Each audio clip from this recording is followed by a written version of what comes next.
So today we have the session where we are going to discuss on the commercialization of agriculture in Africa.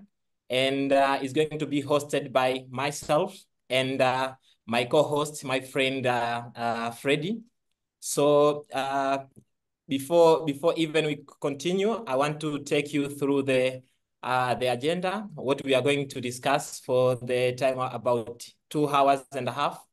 So the first one will be the welcome remarks, where it's going to be done by my friend Freddie for like 3 minutes now, because we have already lost like 2 minutes during this welcoming people. And the second one will be the introduction of topic and subtopic, where we're going. I'm going to take you through the overview of what the commercialization is in Africa for about 15 minutes. And after that, we're going to have the sharing of experiences among farmers organizations, where two farmers organizations, two representatives from farmers organizations, they're going to share their experience on what they are doing in terms of commercializing agriculture in Africa. So we're going to have NASFAM, which is a member from SACAU, and EAF. Both of them, they are going to have 15 minutes to share their experience. And after that, we're going to have the breakout rooms according to our region. So we're going to have 5 breakout rooms where we are going to discuss different issues on a commercialization, starting with what are the agricultural potential in your country, in your region, what are the bottlenecks that hinder commercialization in your region, what are the role of farm organizations in terms of increasing commercialization in Africa. And we're going to discuss about what should be done to enhance compliance with African Free Trade Area Agreement. And we're going to see what this means in a few minutes. And after that, we're going to present on what we have discussed through our breakout rooms, and to have some 3 minutes per region to discuss and have questions, recommendations from what we have discussed in our breakout rooms. After that, we're going to have the healthy break for 5 minutes. We're going to see if we're going to actually have that extra time of breaking. And after that, we're going to have the presentation from Rapporteur, where we're going to discuss on what are the keynotes or the summary of our session. And after that, we're going to have the assessment of the moderation, how the session was, so that for the next time, the EO, and that will be it. That will be done. So I will start with the first section, which is welcome remarks. I'm very happy to invite my co-host Freddie to give the welcome remarks for about 3 minutes. 3 minutes. Welcome, Freddie. Thank you. Thank you very much, Obedi, for giving me the floor so that I can actually do some opening remarks. And so I would like to say thank you as an introduction. Thank you, participants, for accepting the invitation and also being available for these. And time is precious. And so we are on the 17th session. And this 17th session is on commercialization of agricultural products within the farmer organizations. And so I would like to thank PAFO, and I would also like to thank AHA for organizing these meetings in the project that we are in. And so we really want to thank you. And so the topic of commercialization is very important for us as farmers, and especially in a context where we are in the free trade area, which has been opened. And so if the market is opened, this means that you cannot, since the market is free, you cannot block someone for coming with their products. And so that is why we need to prepare ourselves in this context. And so preparing means that we need to be competitive with the products that we are going to put in the market.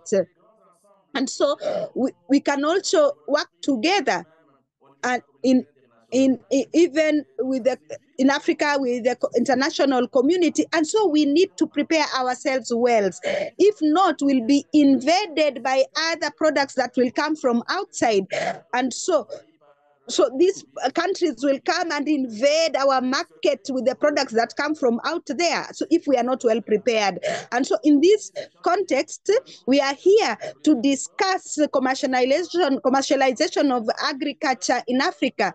And so how the African farmers can prepare themselves. And so we need to talk about the competitivity and working on the quality of the products. If we do not have quality products, it means that people will not buy our products. And so if you want to go to the market, you need to be able to produce quality products for the market. And so in our sub-regions, there are many studies that have been undertaken, like from West Africa. What is the request and also the demand and supply for the agricultural products? And so we need to see if there are demands in all these regions. And so these will be opportunities for us to actually take the products to where the demand is and where the products will go. And so these are opportunities that we need to exploit. And so I think that we need to also share what is actually being done with West Africa and also to show the opportunities that are there. And so this will help us in production and also given the opportunities that we have.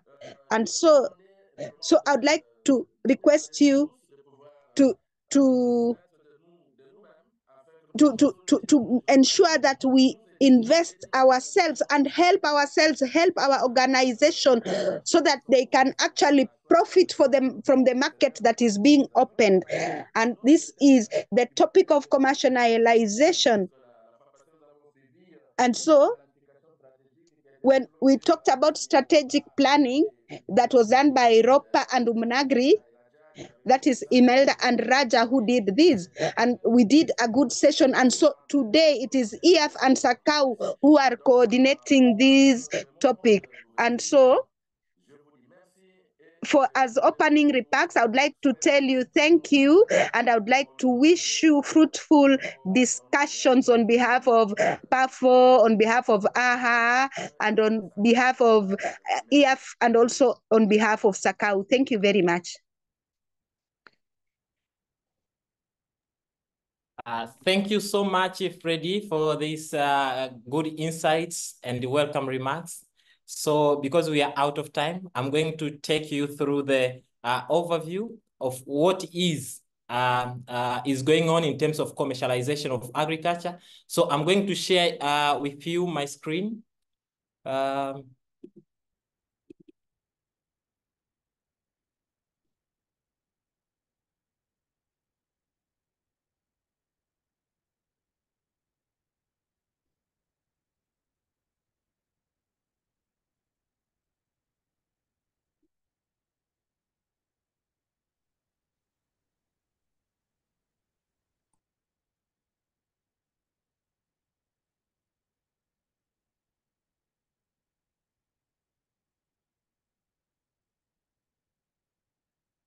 Sorry.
see other documents are not seen. All farms and most land cultivated in Africa. That's why there is a need to transform agriculture from subsistence, which we are doing now, to commercial.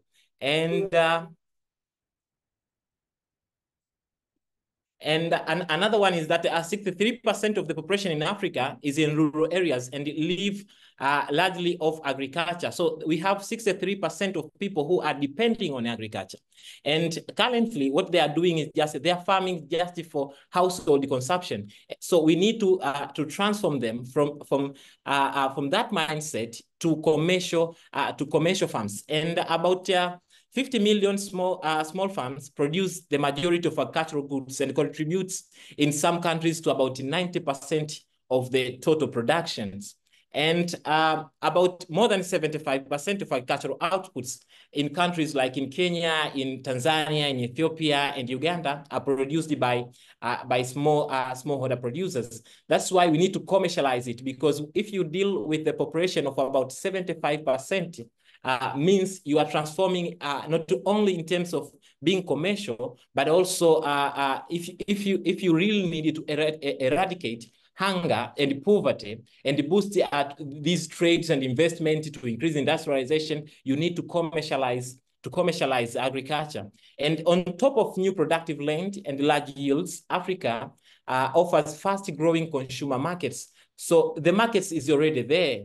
The market, we already have the market. So what we need is just to increase the amount of production. Africa is not already being sustained itself in terms of food. We are importing food from Europe. We are importing food from America. So we need to commercialize it. We need to increase more investment into agriculture.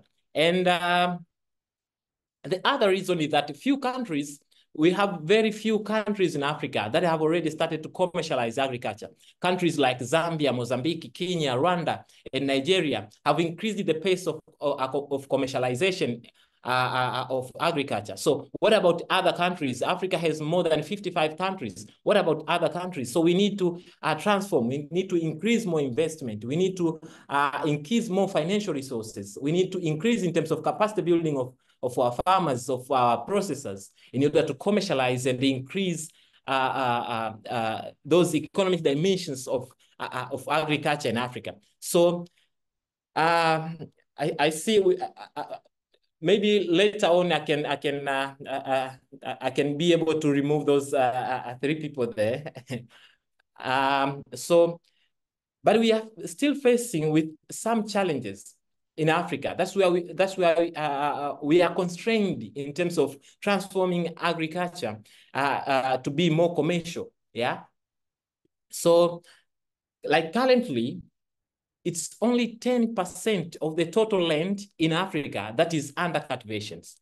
The output, we have more than 90% and tap the output potential that has not been utilized. And the other challenge is that only 60% of farmland in Africa is under irrigation. And if you are not talking about irrigation, you are not talking, you can't reach the commercial level that we are talking about. It's just only 6% of farmland in Africa that is under irrigation, compared like in Asia, it's around 40%. So we need to increase more resources on that area. And the other statistics which hinder the commercialization of agriculture in Africa is that in Africa, especially in sub-Saharan Africa, at least 625 million people do not have access to these modern energy services and still rely exclusively on traditional biomass. Means if you need to transform agriculture, you need energy. You need energy in terms of cultivation. You need energy in terms of processing and value addition. So we still have a long way to go in order to reach those commercial level that we are talking about. And it's not like the African continent is not doing anything on that area. We have different policies and the programs. And here I have just highlighted some of the policies and the programs that has been designed to increase commercialization in Africa. We have like Maputo Declaration, which aims to increase annual national budgetary allocation for agriculture to at least 10%, and to ensure the growth of agricultural sector output to at least 6% annually. So for the governments, they are required to allocate at least 10% of the total budget into agricultural sector so that we can transform from subsistence to commercial farms. And we have Malabo Declaration. The Malabo Declarations, it provides direction to transform the agricultural sector in Africa for 10 years, for the period from 2015 to 2025. So the next year, we're going to discuss about what are the achievements, were the targets, yes? And of course, we have the Comprehensive African Agricultural Development Program, the CADEP. It is a continental agricultural framework through which the AU members are encouraged to stimulate agricultural growth for food security and income. Both of them are talking about transforming agricultural sector. You can't tap into eradicating poverty into food security without moving from subsistence to commercial farms. And we have the other one, which is more recently, is the Agenda 2063. This is a AU initiative which delivers, there is seven aspirations, on which the goal of aspiration number 1 is about modern agriculture for increasing productivity and production. When you are talking about modern agriculture, means you are moving from subsistence agriculture to commercial agriculture, yes? And the focus is radically transforming African agriculture to enable the continent to feed itself and to be a major player as a native food exporter. As I said, currently in Africa, we are not we are not yet even to feed ourselves. We are importing food from other areas. And we have an agreement. This is a recent agreement, which is AfCFTA, which is an African Continental Free Trade Area.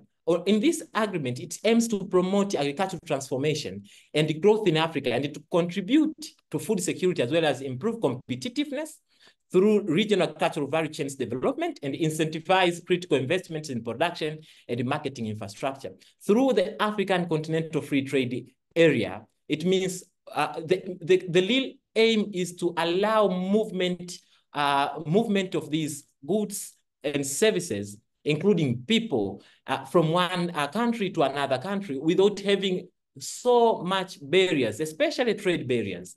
And so in this African Continental Free Trade Area, which was initially was initiated in Kigali, March of 2018. It has some objectives, which I'm going to share with you. So the transformation, before sharing the objectives of African Free Trade Area, the transformation of agriculture in Africa. According to the World Bank, it says agriculture and the agribusiness sector are projected to be a 1 trillion industry compared to 313 billion in 2020. So if the projection is when we reach 2030, the industry will be 1 trillion, including agriculture and the agribusiness subsector. So we need to invest more. We need to, us as farm organization, we have a role to play here to see how our farmers are going to benefit in this 1 trillion industry, as World Bank projects. So some of the objectives of the AfCFTA, which is African Continental Free Trade Area Agreement, is that the first one is to create a single and liberalized market for goods and services through successive rounds of negotiations. So that is the first objective. And the second one is to promote industrial development through diversification of regional value chain development. And us as farm organization, we have the role to play here. We need to understand what are those value chains that we are saying we are going to develop, yes, at country level, at regional level. What are those value chains, and how our farmers, how our members are going to benefit on those value chains. And the third one is progressively eliminate tariffs and non-tariffs barriers to trade in goods. So this is another objectives of African continent free trade area agreement, is to remove or to eliminate in these tariffs and non-tariff barriers. So us as farmer organization, our role is to participate and to be at the forefront in all these negotiations to make sure our constituents, which is our farmers, our members, are benefiting through this elimination. And the other one is to cooperate on all trade-related policies related to investment, to intellectual rights, to competition policies. So us as farm organization, we have the role to play here to make sure our advocates are targeting on those areas so that our farmers, our members are benefiting. And so, as I said, these are some of the roles that us as farm organization have to play. So, as different programs, as I mentioned there, the Malabo Declaration, the Maputo Declaration, the CADEP, the African Free Continental Trade Area, all of those programs works towards ensuring agricultural transformation, truly works. And us as farm organization, our role is to be at the forefront to support and protect the constituents, which is our members, to access those related policies. So that is overview of what is going on in terms of transformation of agriculture in Africa. And most of the time, all these transformations, all these agenda, all these programs, they are much far ahead of us. So we are not participating in these programs. We are not participating in this agenda. So I think from this overview, all of us, whether it's a private sector, whether it's a farmer, whether it's a farm organization, all of us together, we have the role to play here in order to transform agriculture from subsistence to commercial farms. So thank you all.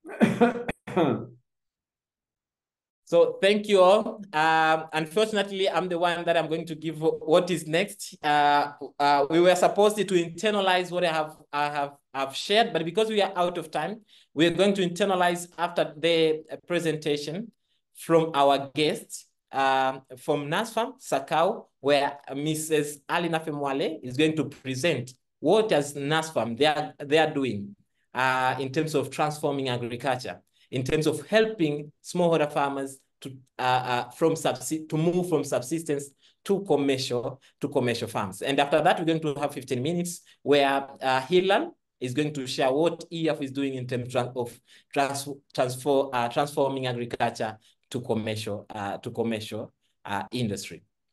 So, NASFAM Mwale, are you ready? Yes, I'm ready. I think you can help me with sharing my presentation. Okay, I think now it will work. Thank you.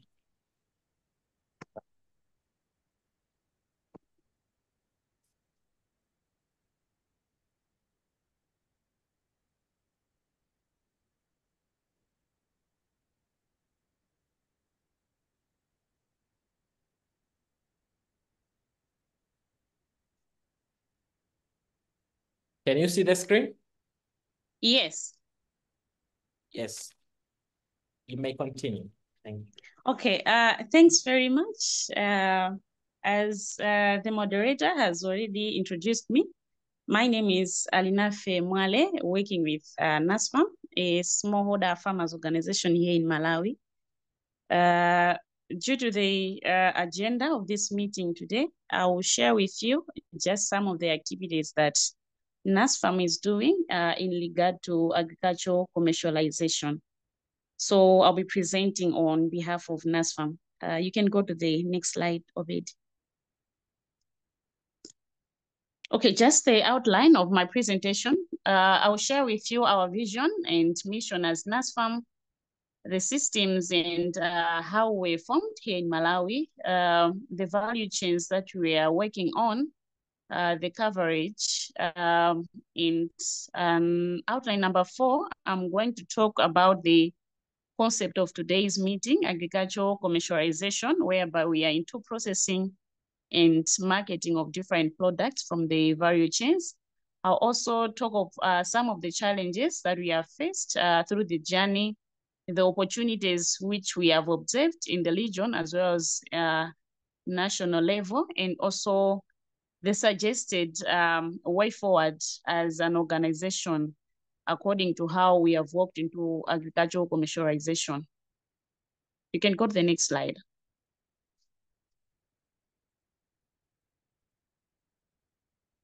NASFAM vision, we are working towards to be a sustainable agribusiness that delivers value and creates impact to our members. And our mission is to improve the livelihood of smallholder farmers by developing their farming business capacity. As we are saying that they are smallholder farmers and usually farming just to feed their families. So as an association, nationally, we're working with these farmers so that we can be able to turn them into business that at their small piece of land where they have been doing subsistence farming, how then can we join together and make them into business? Next slide, Obed.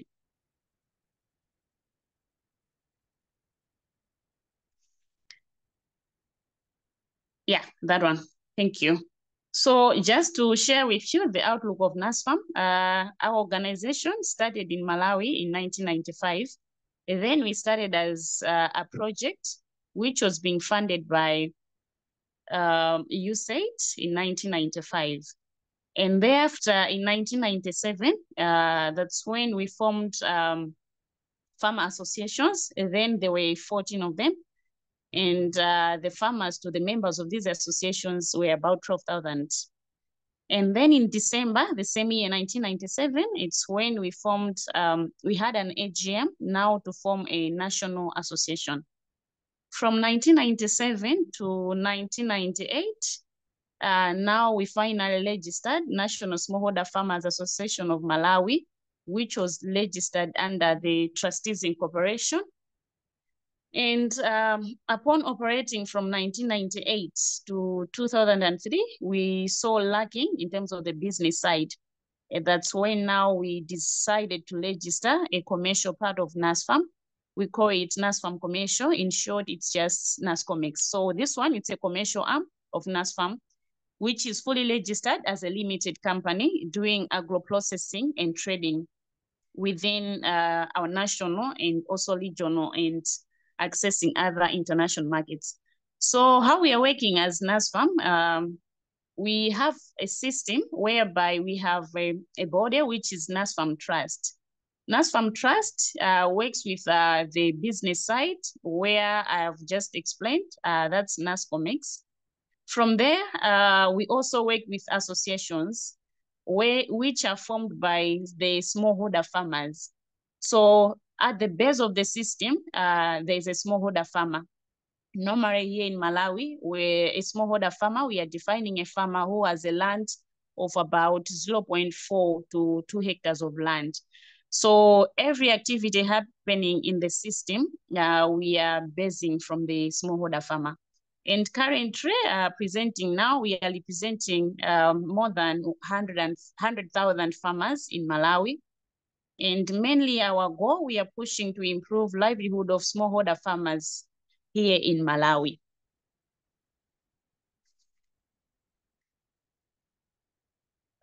Talking of the geographical coverage, being a national farmer organization, we are in all the parts of the country, from the north, central, going down to the south. And we have about 13 field offices, which we are covering 22 districts out of the total 28 districts, which are here in Malawi. And we are working specifically on almost 8 value chains for now.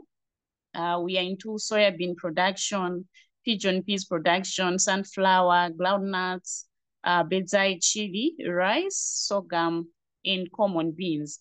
So these 8 value chains, basically, they are not grown in all the districts which I've mentioned, but they are grown in the districts according to the agroecological zones. Like, for example, Bedzai chili is mostly grown in the southern part of Malawi, whereby most of the farmers, they have small landholding size because the large part is covered by tea estates. So Bedzai chili is taken as a high value crop, whereby in a small piece of land, a farmer is able to harvest the volumes which can make business sense. And also for rice is mostly grown in the northern part, whereby a lot of farmers there, they have enough land, and also they have access to water, and also the climate, it's suitable for rice production. While mentioning of the central part of Malawi, where our members are based, mostly they grow groundnuts and common beans. While soybean has been a crop which is being grown in most part of the countries, but this is just the previous 3 years.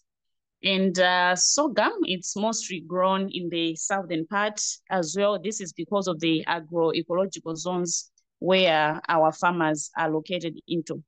So just to take you back a bit, NASFAM started as a project, but then it was concentrating only on tobacco. So there was a request from the farmers that we should at least diversify into other crops. So this request from the farmers, that's when we now started to develop these other value chains, which I've just presented. And in terms of commercialization and crop processing, it started to be developed when we now extended from tobacco to these other small value chains. You can go to the next slide. Sorry, Alinafe. I see people from in the comment section, they say they are not hearing you. But for me, on my side, you can hear me? Hear you. Yes, Yeah, yes. I don't know what is the problem. Yeah, already I can hear her as well, very, very well. So I think maybe it's a network issue from their region. I can also hear them very well.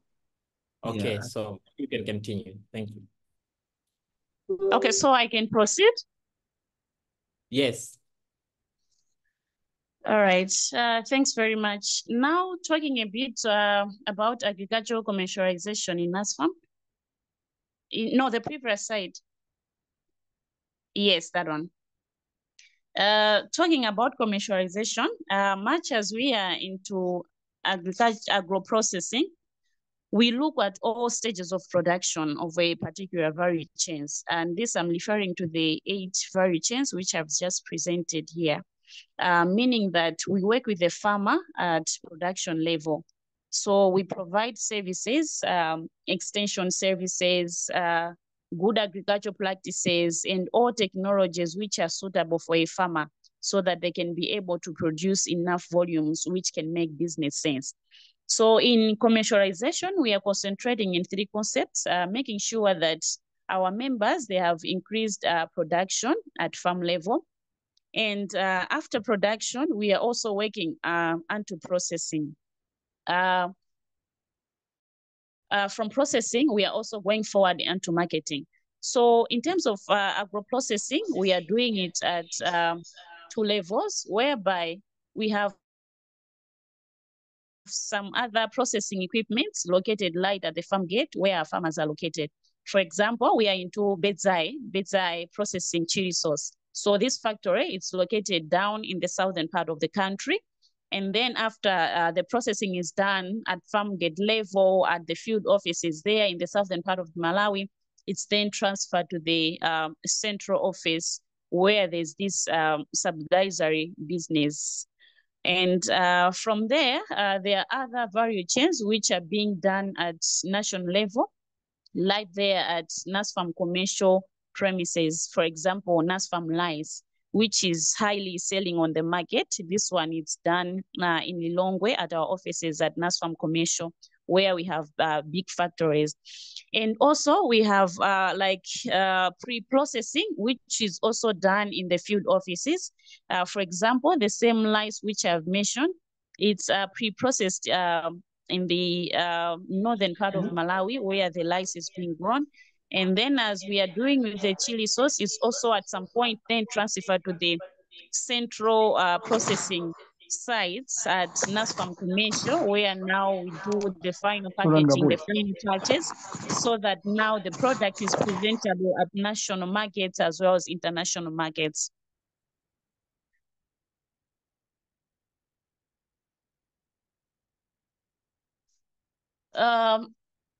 Though the journey is looking interesting, transforming from where we are coming from to where we are now, we have encountered some of the challenges, whereby some of them I've outlined, like ecosystem supply of raw materials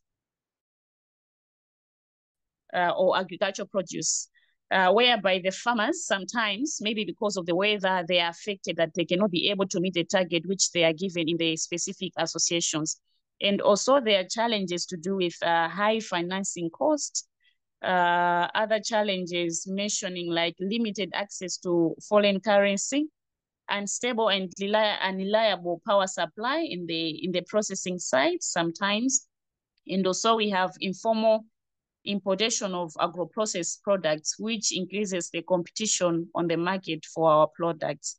And also from marketing perspective, there's lack of collective action by small to medium enterprises to fulfill the export orders. And also minimum government prices, in some cases, they negatively affect smallholder farmers' produce sales at farm gate. For example, in the last season, the price which the government released for soybean, it was a bit higher, that there was stiff competition, that the off-takers were not willing to offer the prices at those prices. So those limitations affected us, that we would not manage to get enough raw material from our farmers because there was such competition, such policy misunderstanding for our farmers, that we can proceed with the buying and everything. And also I would mention some challenges like lack of market information on market demand to tailor the production, like what should a farmer produce, what is the market wanting at that period of time. And also being smallholder farmers located in different areas, there is a lot of side selling by members of the association or cooperatives who are members to NASFAM. And also sometimes we would notice poor quality produce delivered by the farmers.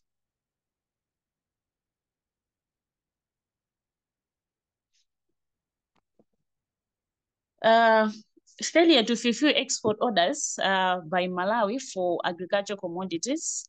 I have also mentioned high production costs, inefficiencies that's at farm level, and also issues of low yields in most parts of the country. We are talking of issues of climate change, over reliance on land fed. The farmers are not producing enough. And also there's unstable production whereby the farmers are not consistent with the crop which are they relying on. For example, I've mentioned in some parts where we rely that they'll produce for us rice or they'll produce for us soybean. But you find that because maybe in the previous season, another crop was giving good profits on the market, a farmer would decide to change a value chain. That means our expectation would not meet the target or what the farmer has finally produced by the end of the season. And also there are issues of quality consciousness, like producers not so conscious about the quality due to vendors who will just come, or the middlemen who just come to offer other prices. So they'll feel that maybe the quality which we are demanding at NASFAM, it's higher. So they would feel just to sell to the middlemen anyhow at any price, because they are not putting much effort to the product which they are selling. And also in Malawi, we're experiencing unstructured markets to prompting export businesses. Oftentimes, or producer organization work from individual perspective, such that when each has an export order that they want to, they would not be able to fulfill. They do not engage other organizations that they should do formal aggregation and sustain that market which they have found. For example, in Malawi, we have a subsidiary government institution which is assigned to do crop trading or buying from the farmers ADMAG. So in the past, or just the way NASFAM consolidated the produce from its members, there were some issues like of competition that maybe we cannot aggregate NASFAM and ADMAG to suffice one market which we have identified in the season. And also maybe issues of bank that maybe our smallholder farmers, high financing costs by our banks, they cannot be able to access some loans to help them produce or aggregate enough commodities, maybe due to issues of high interest rates and the like. So that one also affects the members in terms of production. And also I included something like non-compliance with forward contracts. This is another difficult area whereby even if you have a forward contract from an export market, you have the guarantee that those you have engaged to produce for you at the beginning of the season will sell to you after the harvest. This is when you are just starting the season. But within the season or by the end of the season, most of the producers will end up selling elsewhere, even if the prices offered were in line with the prevailing domestic farm gate price. Such that issues, they would complain that maybe you were late on the market, or maybe they were not sure that indeed you're going to come and buy the produce. So this one also affects us to meet the target which we have maybe to suffice or to fulfill the what we have pledged in the export market. You can go, yeah, another slide. Having explained, yes. Sorry for interfering. You have like 1 minute. Thank you. Okay, fine. I'm almost done. Just outlining some of the opportunities which we have. These ones are to NASFAM and other agro-processing industries. In Malawi, we have the Based by Malawi strategy, whereby they are promoting that in the country, people should be buying the products which are coming from the country. You can see on the picture, we are promoting that people can be using NASFAM flour apart from buying from other countries. And also, we have readily available domestic markets. And also, just to go through like government policy, it's also wavering us that we can be able to import some of the equipment to boost our business on a duty-free. You can go to the other slide.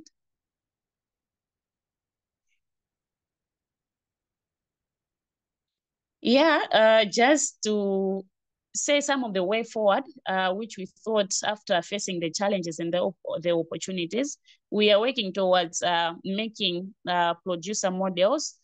And also we are working towards providing affordable financing instruments to our members. And also just to help our members complying with the quality so that maybe we can offer different prices, or we can offer some bonuses so that we can ensure that our members, they are being reliant to the what we have agreed at the starting of the season. Because of time, I will not go through all of them, but I think the presentation can be shared at the end. You can go to the next slide already so that I can just conclude. Yeah, finally, NASFAM, we have set our strategic objectives. They have been aligned with what Malawi Vision 2063 is saying, whereby the first pillar, we are working on agriculture productivity and commercialization. And the second one is talking about industrialization. So looking at these pillars, we are able to refine our objectives so that we should work supporting the government work, and also maybe like a loop that we can be able to access some funding to boost what we want to fulfill our mission as well as our vision. Thank you very much. I think in brief, that's all I had to share from NASFAM Malawi. Thank you.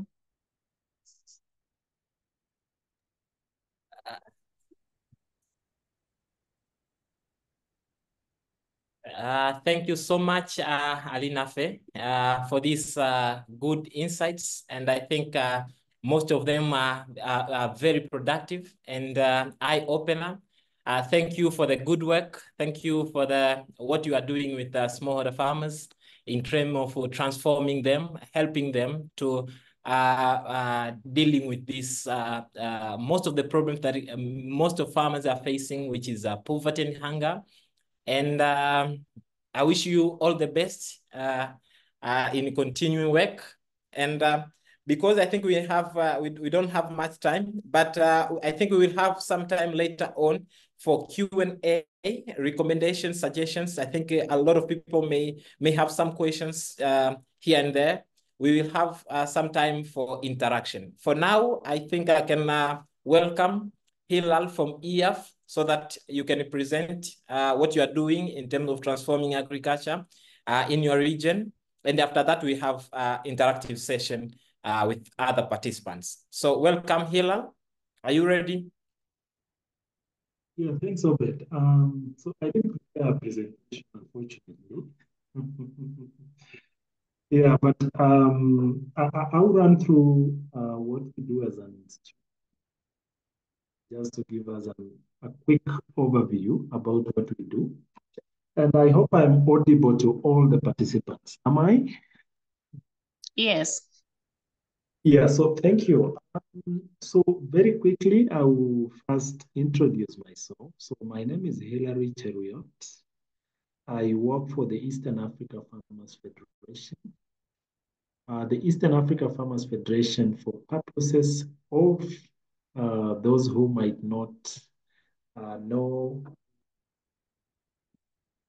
so the farmers organization based in the Eastern African region was anchored by the East African Community, the ESC, and we operate in 10 East African countries. The 10 countries, of course, are spread across the region, but our head office is in Nairobi.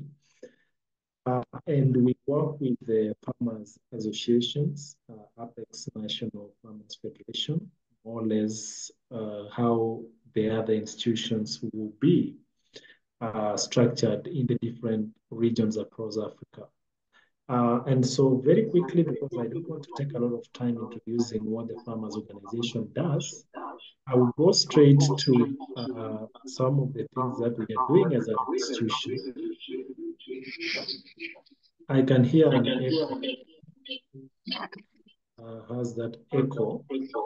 So very quickly on transforming agriculture. So first of all, what EAF does, we first, of course, organize the farmers in cooperatives. The idea is to have the farmers in organized production units. And in the production units, we will be looking at which cooperatives does very well on what commodities.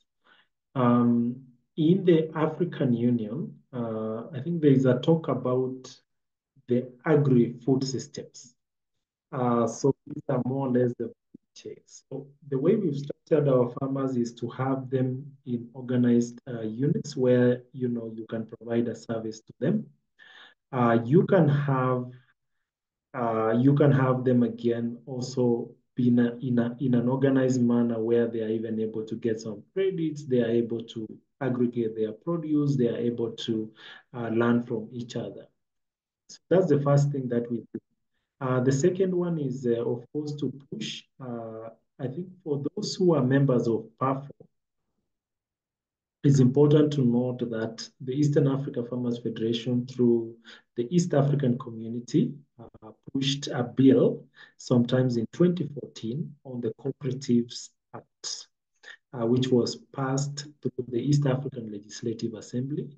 And this actually made sure that the farmers are really recognized and they understand the kind of opportunities, what exists, and the overall structuring. So there's a component on infrastructural development.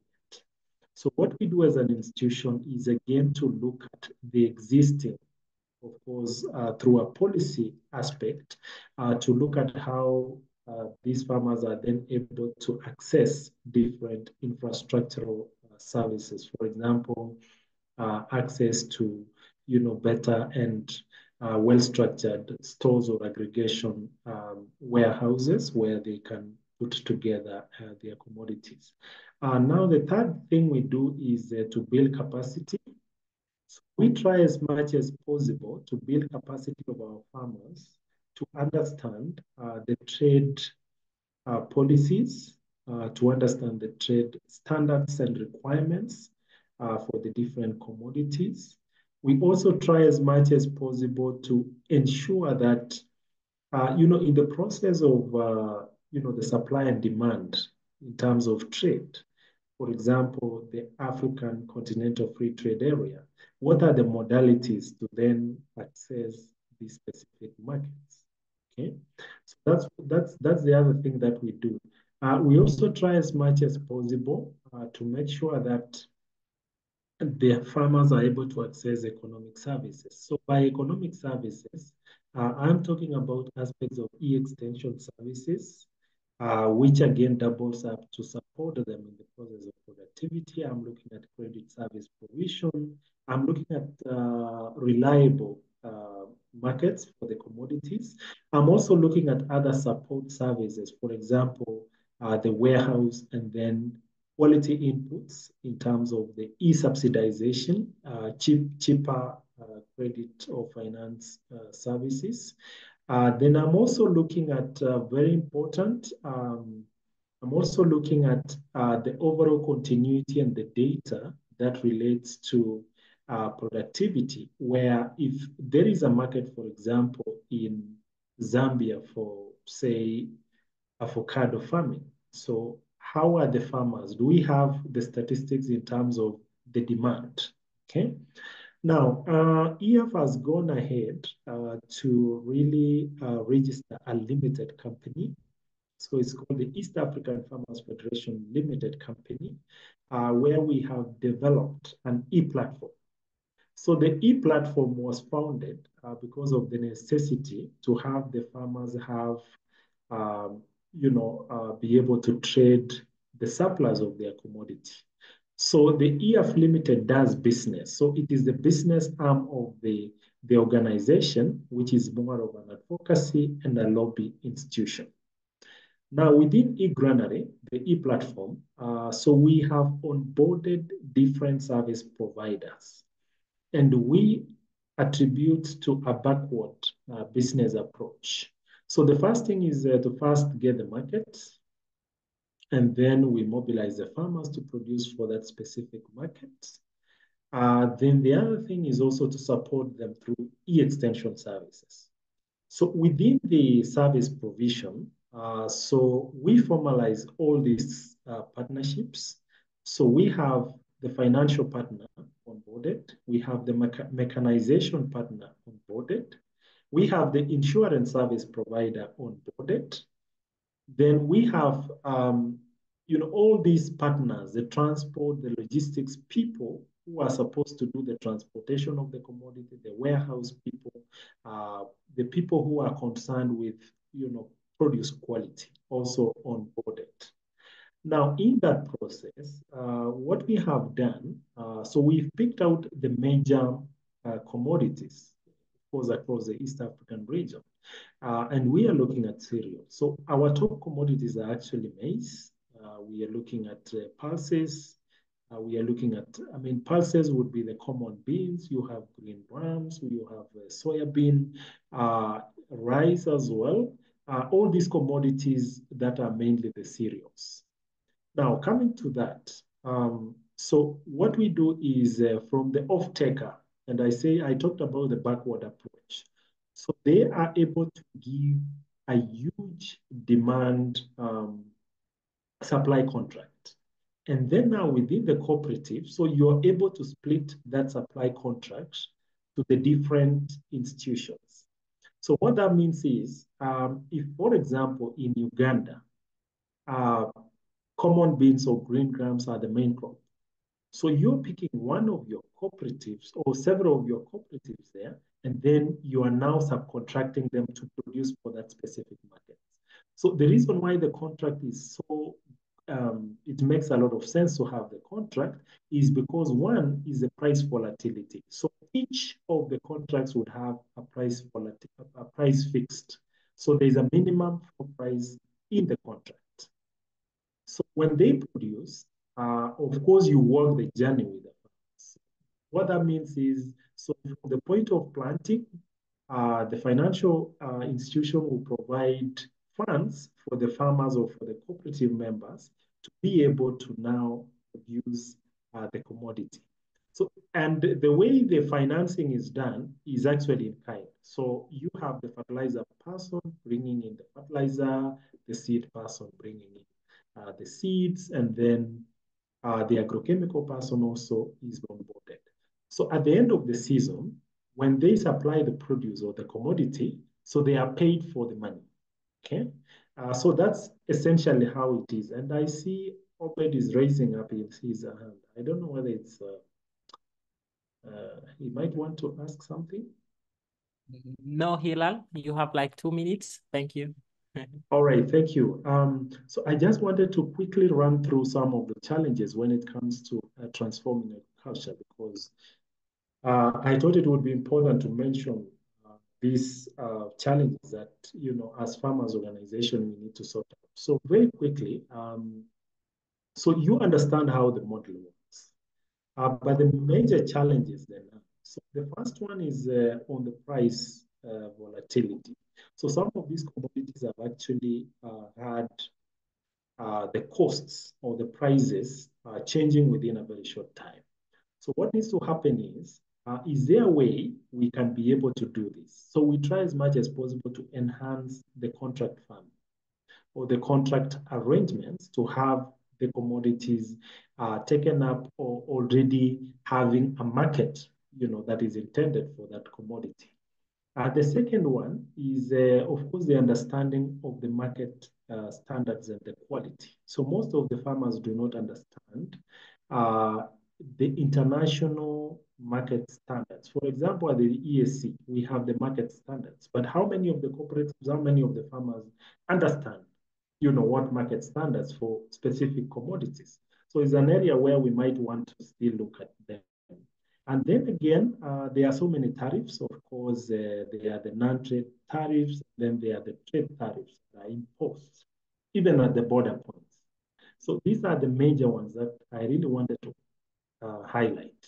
Then the big one also in the room is the unreliability of the data. For example, in the 10 countries, it's very difficult for example, Tanzania, to say that our demand statistics or our supply statistics for specific commodities looks like this, so that a country like, for example, Burundi would be able to produce for that.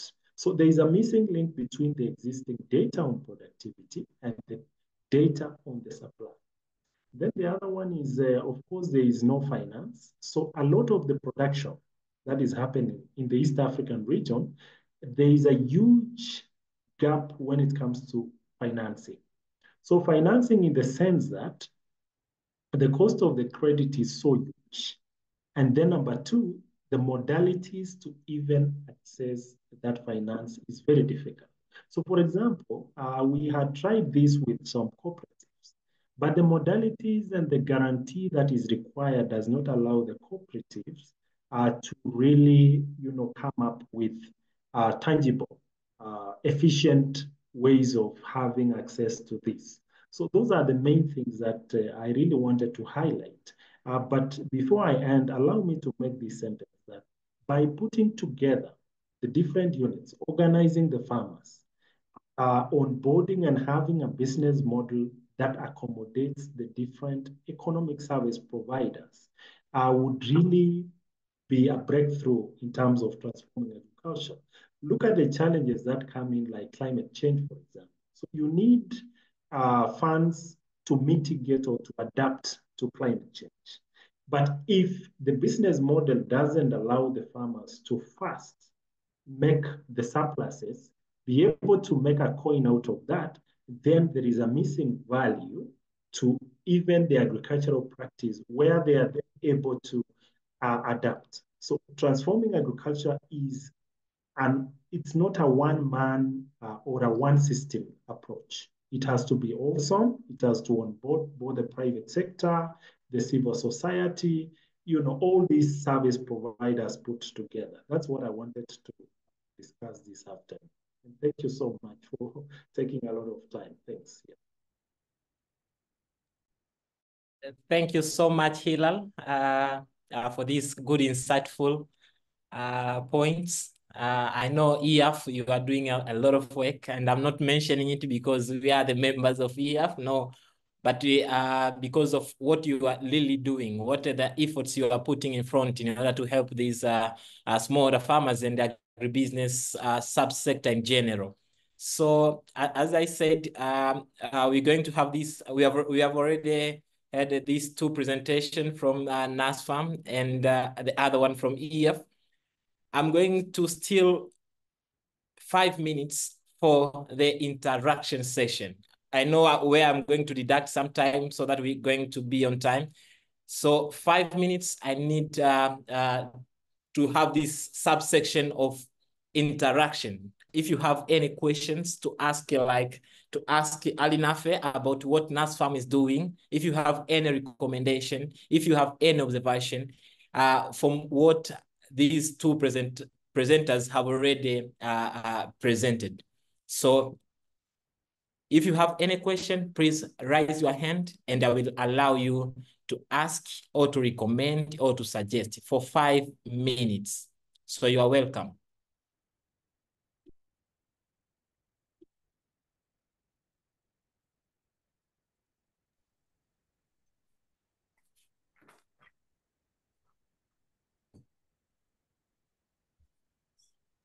The silence means there is no any question. I think there is a hand by Belkadi somewhere. Non, il y a Belkadi a levé la main. Oui.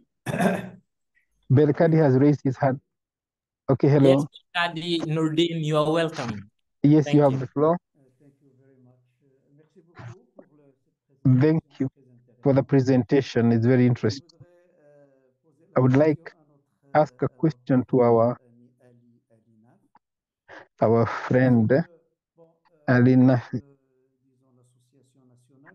on the National Association, and you work on a different agricultural things. And you said you started with the tobacco, then you went into other chain, the soja, rice, etc. I would want to know currently which is the contribution of each of these value chains on your commercialization. So if you are to give us percentages for each of these crops. Thank you. I hope it's clear. Okay. Yes, Alinafe, you have the floor. Sorry, I didn't do the interpretation. Can you just phrase the question?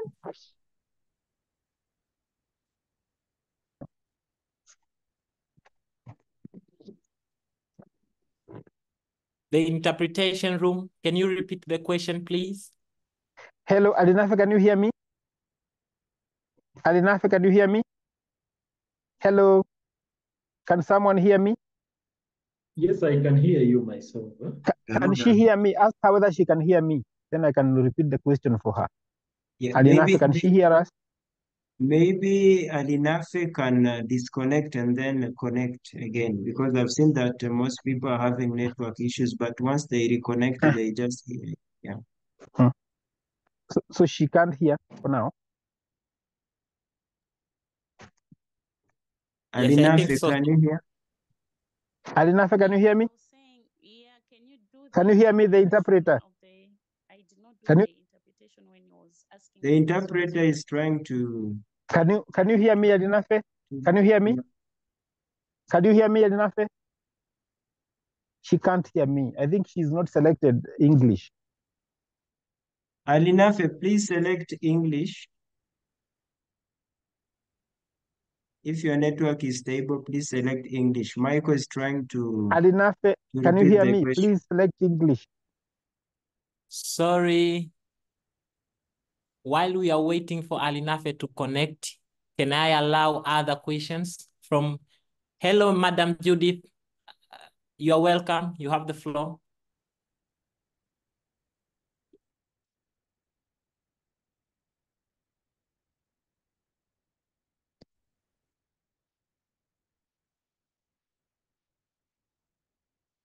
If Madam Judith, you have a network problem, maybe we can go to Gansham. Gansham, Sibon, you have the floor.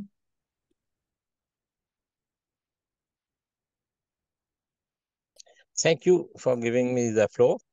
My question is that when we are talking about commercialization, I see that we farmers is always for the getting the fund, problem to get the fund and to do the business.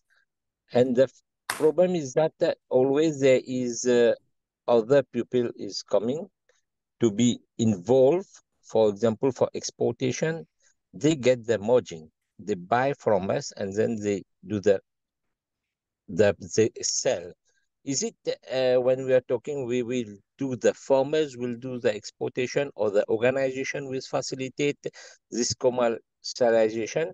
And we have also seen that every time for the payment, it's on a term of condition, 3 months of the 4 months, the payment or by installment.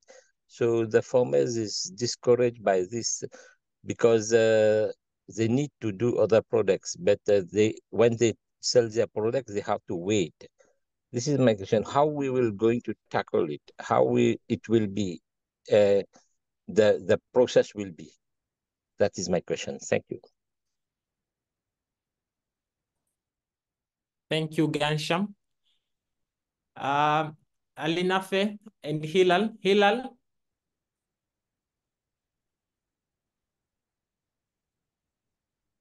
Hilal, if you have already heard the question correctly, please, you can respond. Yeah, thanks. I think the question I would like to respond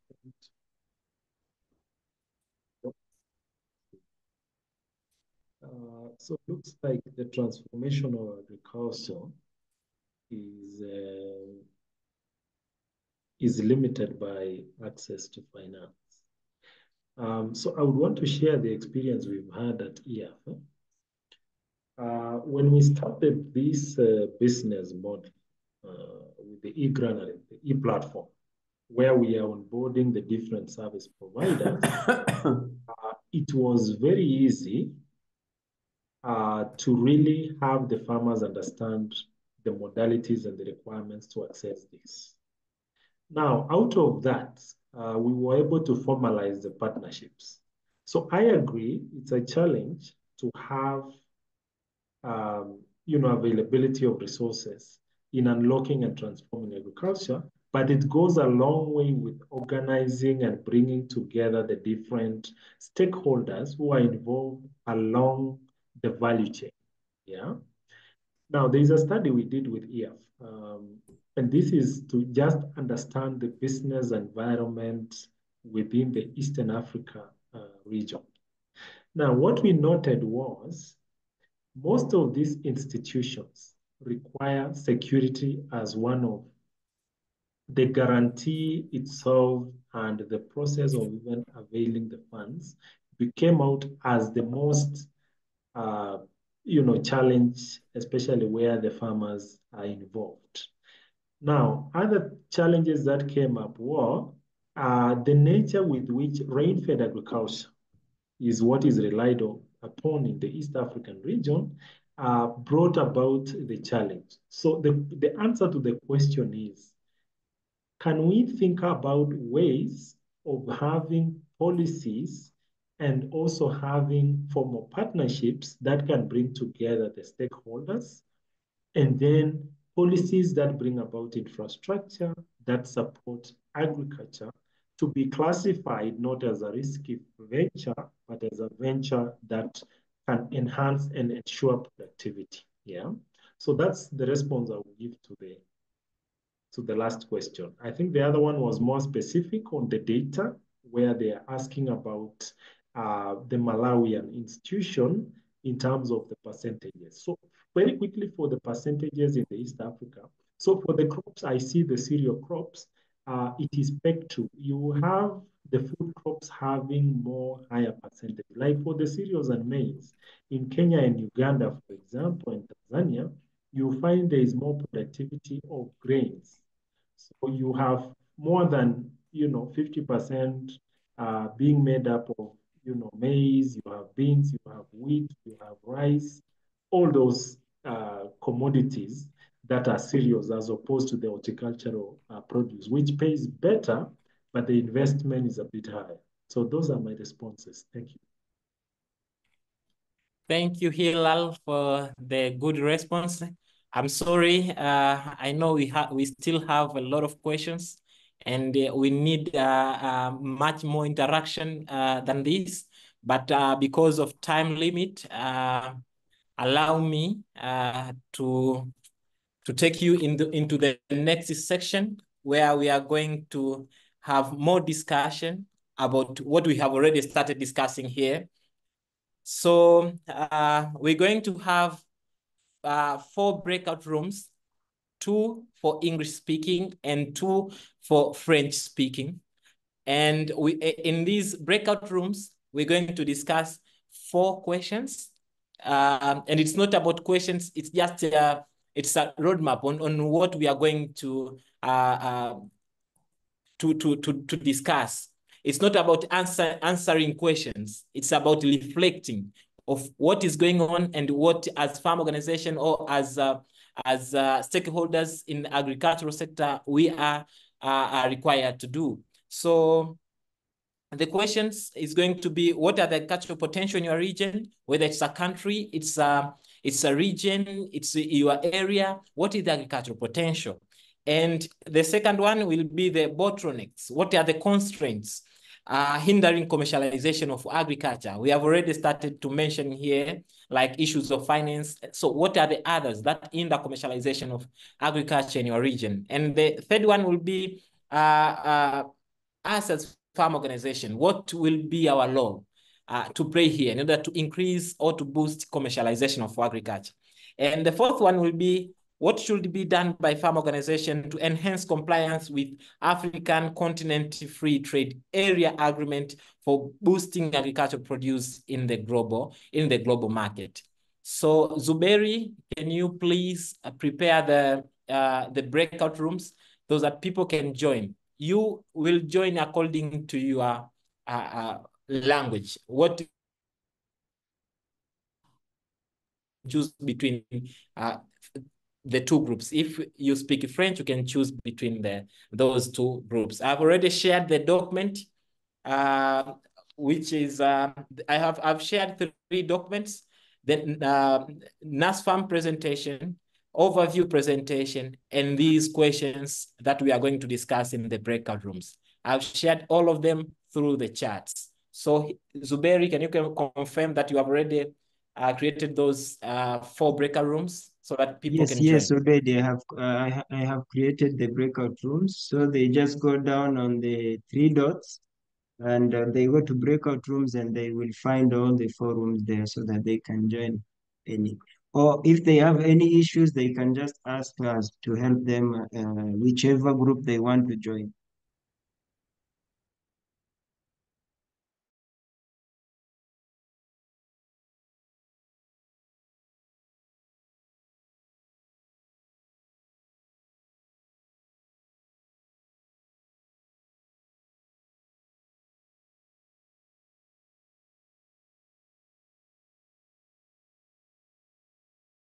People there.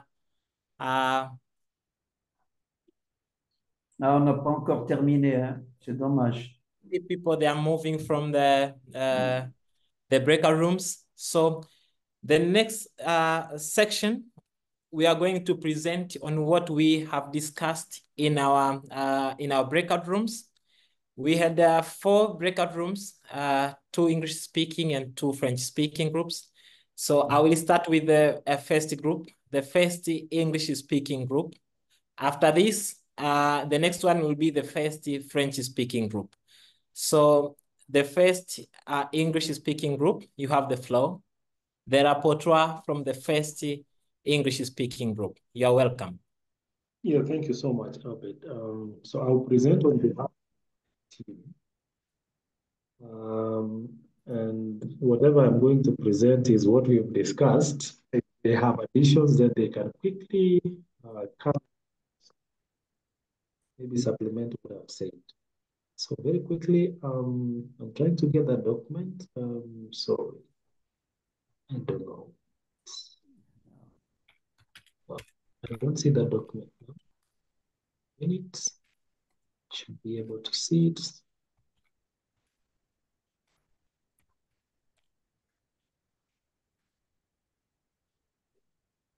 All right, can you see my screen now? Yes. Thank you, good people.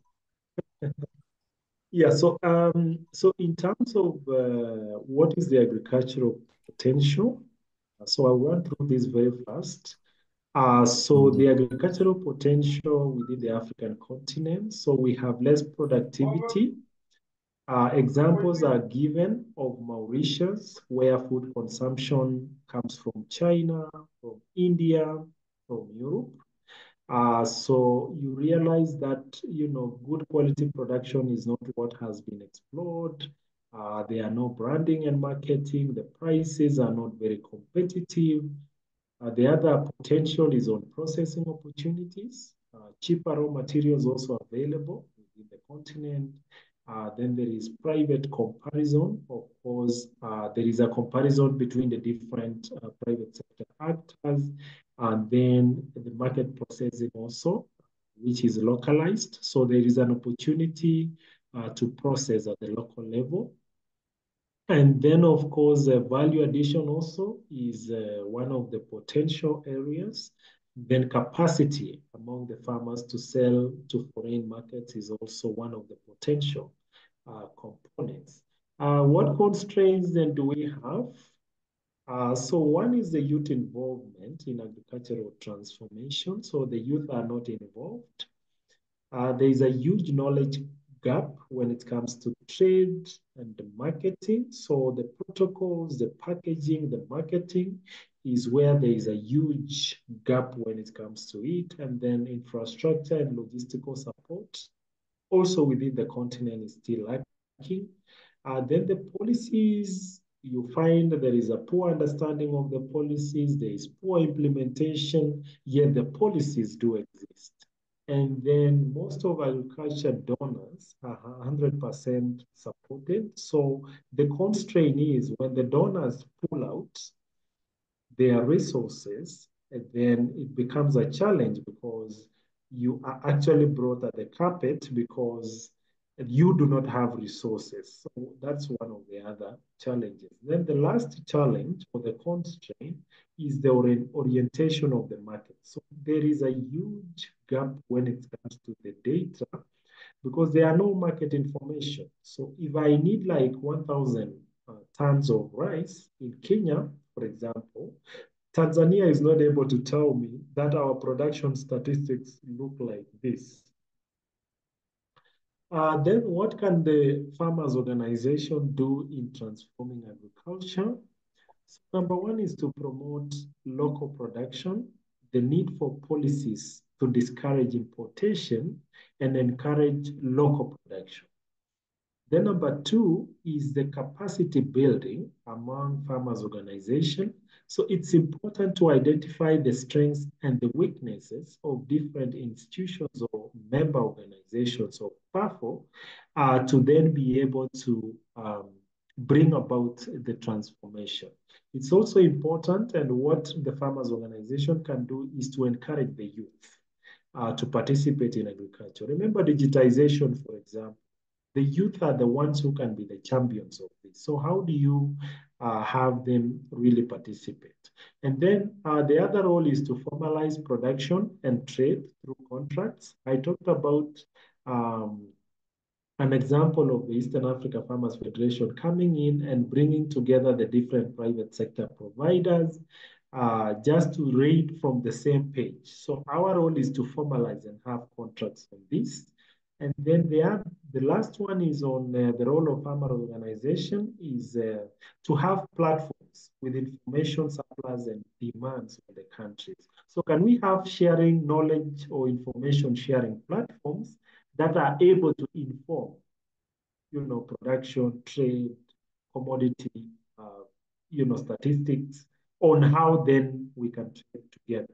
So what needs to be done for the African continental free trade area to be explored? So number one is to organize annual meetings, exhibition, trade fairs to bring together stakeholders in different institutions, organizations, companies, to be able to interact and explore what these opportunities are. Then number 2 is to train and build capacity of members' organizations.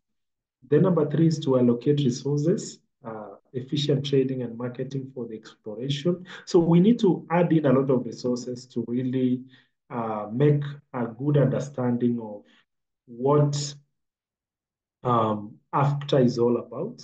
We also need to identify the key areas of trade of specific regions where investments could be put in place. Then the second last is on policy. We need to unlock the trade-specific policies for implementation, especially those ones that touch on trade. And then the last one is on the reliability of data. So it's very important to have data on productivity, demand, and supply. So those would be my remarks. I don't know whether my colleagues who we were put together courtesy of the English speaking, whether they have maybe something to add, but that is the submission from our group. And thank you so much. Ok, je vais prendre la relève. Hein. Je pense que je prends la relève de la modération de cette partie.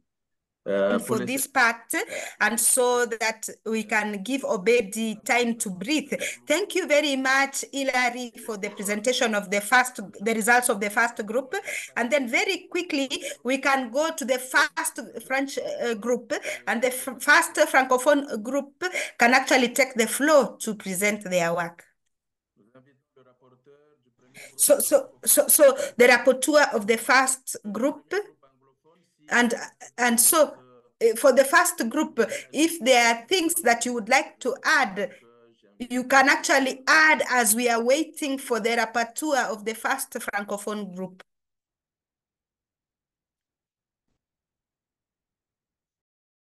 Ok, est-ce que vous me suivez? And so you can hear me? Yes, we can hear you. And so if there are no other additions, we are giving the floor to the first Francophone group, the rapporteur of that group.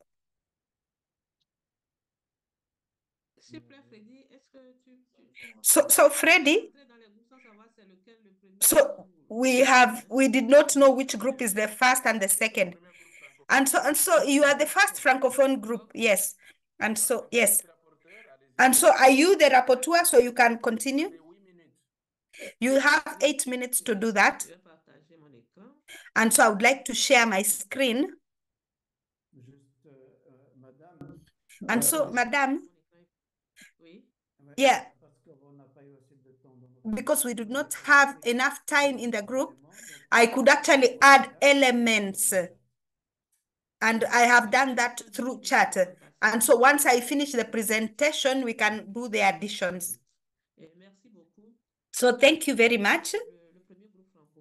For the first French group, we did the exercise. And so concerning the economic potential for agriculture, we actually came up with a table to show what each region has, so that we can give specific elements for each region. And so for West Africa, for potentiality, we have land that is arable and climate that is a little bit favorable. We also have, for this sub-region, we have natural resources, that is rivers, and we also have the different agricultural products. We also have human resources that are available. And we also have this capacity to export agricultural produce. And so that is what we were able to come up concerning West Africa. And so for the same question in the other two regions, and that is North Africa, given their context, there is the existence of fossil energy, fossil fuels, and also phosphates. which helps in coming up with fertilizer. We also have the existence of arable land and the diversity of agricultural products, the human resources available, especially the youth. There is also so there is also the capacity to export agricultural products. For East Africa, I can no longer hear. C'est le micro de I think it is your microphone that has a problem or what. We can no longer hear you. Bila? Yes, we can no longer hear her. Bila, we cannot hear you. Maybe she has left.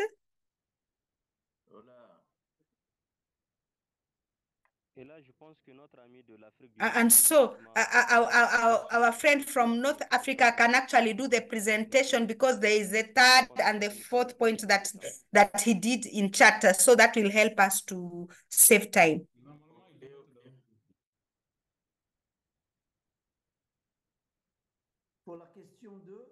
And so for question 2,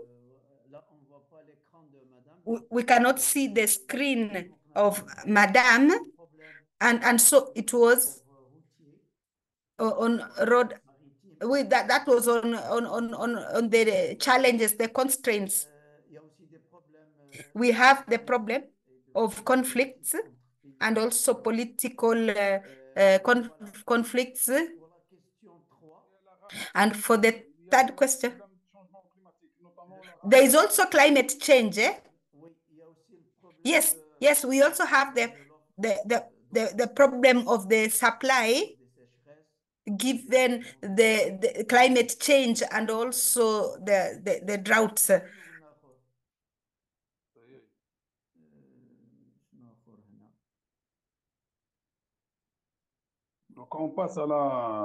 And so, and for question 3, we did not have time to discuss this, and I put in chat that we were not able to finish that. How do we promote? And so, at the local level, we can do financing for harvesting, storing of productions, that is cold rooms, and also value addition. And so we also need to create a digital marketplace for the products. And so this will allow farmers and especially our organizations to actually get to the markets at the national and regional levels. And so we need to have a structuring of farmers that is according to the value chain, so that they can access markets. And at the regional level, we can also think of coming up with a regional entity for national associations of farmers according to the product or the value chain. I can actually talk about for Muslim countries, we can talk about those for sheep. We can also come up with a regional entity between national organizations of farmers. I think that's a repetition of what I had already said. So, Mohammed, maybe you can add on to things you could ask. Yes, that is okay. And so for the fourth question,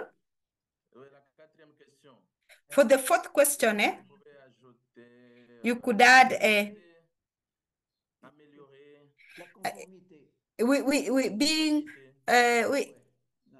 being in conformity.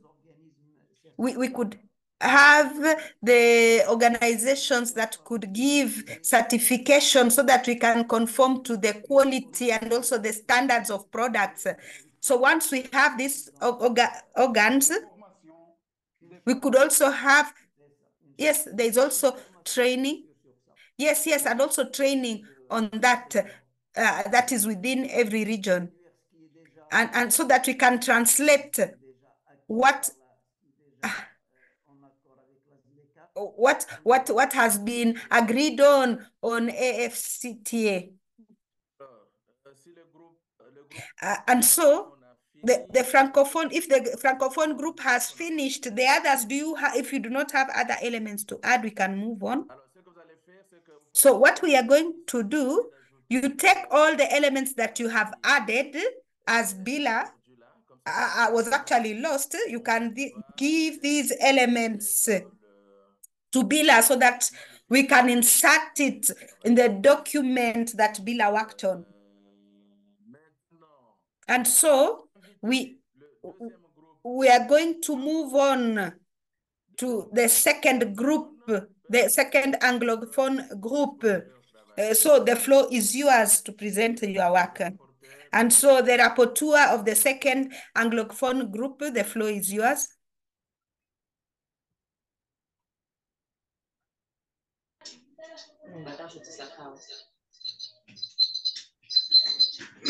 Allez-y. Yes, the floor is yours. We have 8 minutes to do that.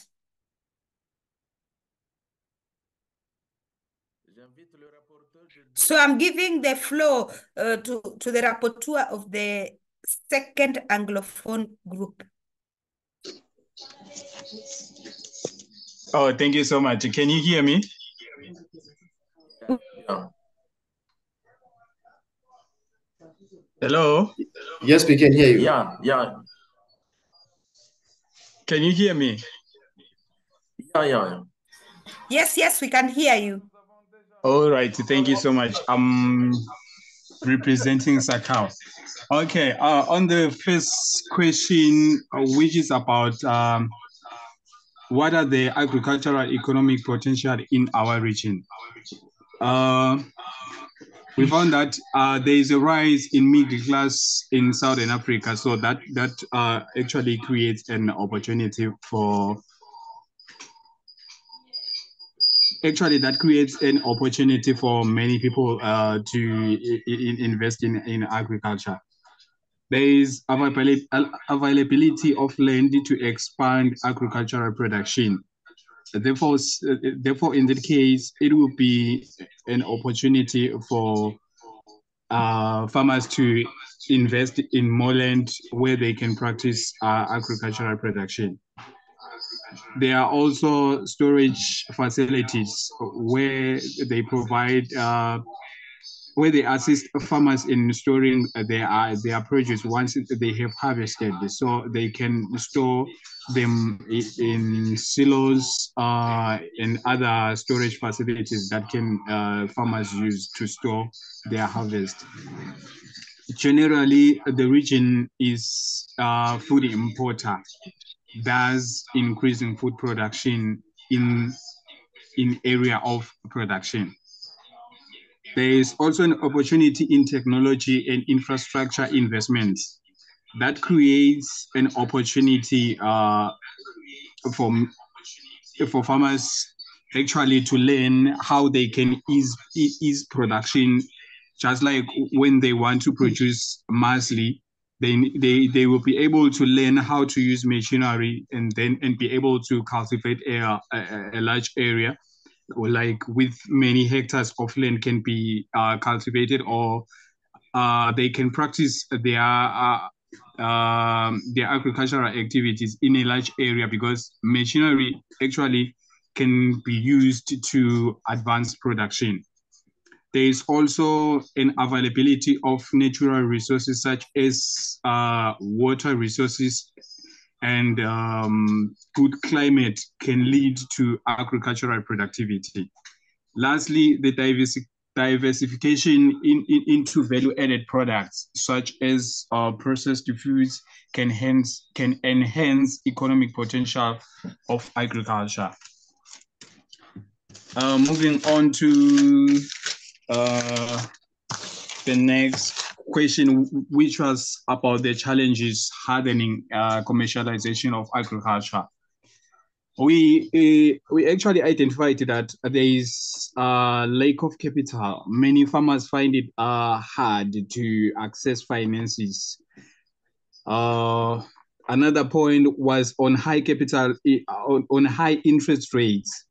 We discovered that even if the farmers have access to those finances, you find that it is difficult for them to continue production due to high interest rates that are charged on them, on the loans, especially that they have acquired.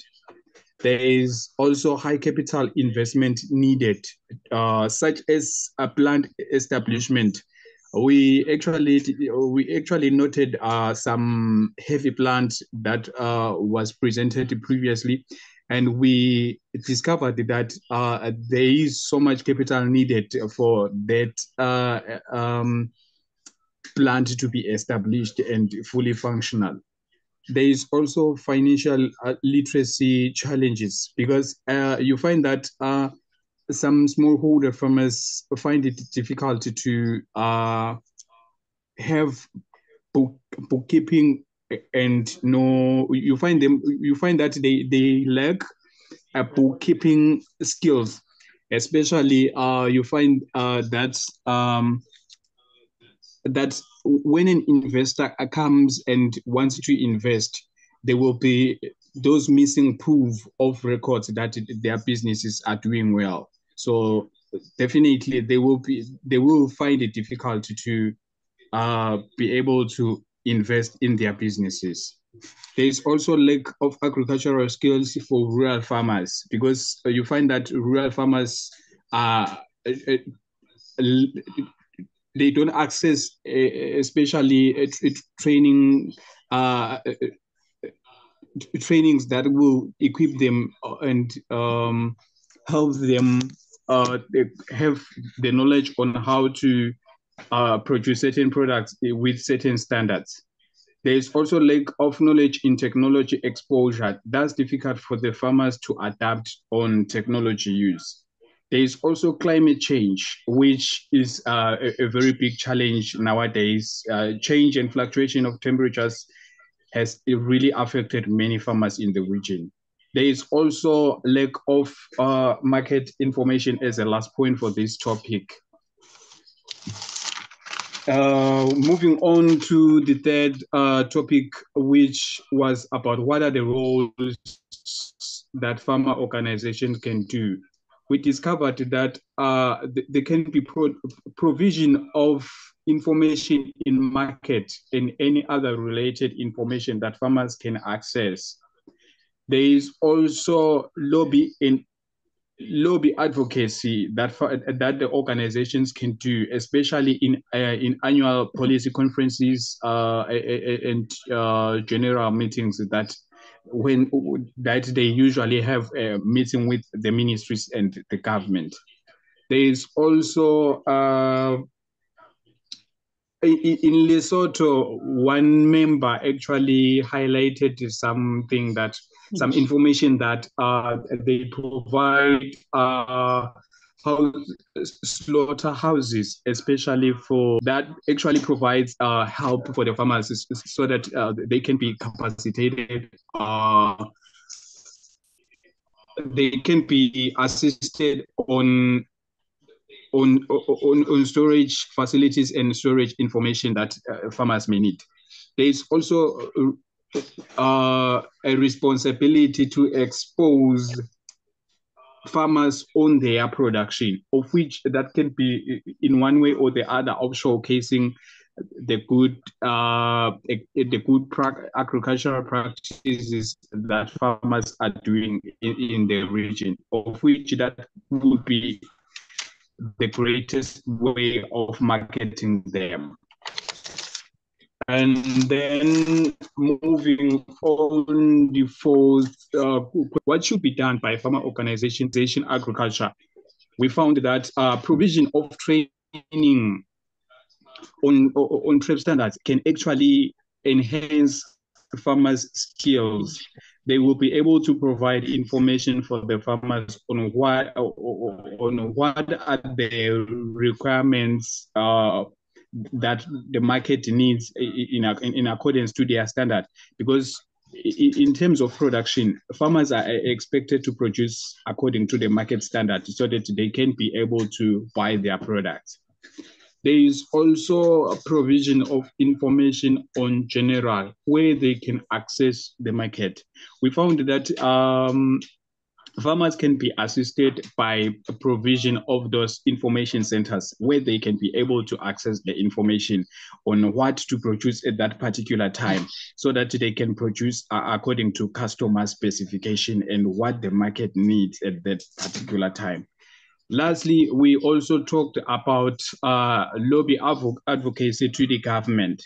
We discovered that that can be a major factor that can help farmers that will be protecting both the farmers and the government at large.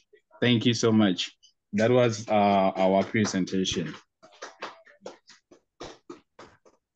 Merci beaucoup. Yes, thank you very much. The second English group. And so, unless there are other points that the members of that group would like to add or has been forgetting, if not, then we can give the second Francophone group the floor so that they can present the results of their group work. So thank you very much, Freddie. Good afternoon, everyone. It's a pleasure to present the results of Group 2. And that is the group was composed of 3 regions, that is Central Africa, North Africa, and West Africa. And so with time, North Africa were no longer there, and so we focused on the 2 regions, that is Central and West. And so we tried to categorize according to regions like the way Group 1 did, and especially for the economic potential of the region. And so for Central Africa, what was noted is that we have an existence of rich natural resources, and that is like water, forest, arable land, and also hydraulic resources. And that is for Central Africa. The other thing that they have, which could actually be exploited, is actually the economic sector. And so when we talk of West Africa, we have the same thing. And so what we said is that we have the issue of animal farming, livestock, and also fisheries.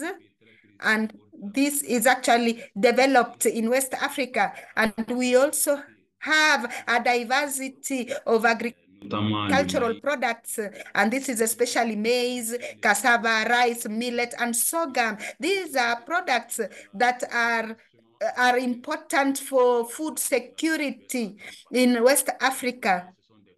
And so those are the potential areas that we have that need to be necessary for developing the sector. And so we also have the agribusiness sector that these could be exploited. And so that was for the first question. For the second question, it was actually concerning the bottlenecks hindering commercialization for West Africa. There are members who said that we have the local competition with the imports, that is local products, are actually in competition with the imports, products that have been imported. And so our different states should actually promote local production so that producers can actually benefit, and also so that they can continue to work on their work, that is farming. And so we need to have policies and at the national level. And so yet we have importations that still come. And so this is what makes local products fragile. And yes, especially for the population. There is also the other point on markets. And so this is one of the obstacles in accessing markets. And especially the markets are competitive and for our agricultural products. And so the biggest problem is that in our markets, we have, when you take, when we have organic products, they actually in the same markets with also the other products. And so usually these organic products are very expensive, and they are good for the health and can actually get good prices. But they are actually at the same table with the other products. And so this is the place. And so it does not encourage people to do it. For Central Africa, we talked about limited infrastructure, and especially the bad roads, and also the problem of storing and access to limited finance. And there is agricultural insurance, which would cover the farmers, and also limited capacity, that is in terms of training, and also using traditional techniques, which is not good for productivity.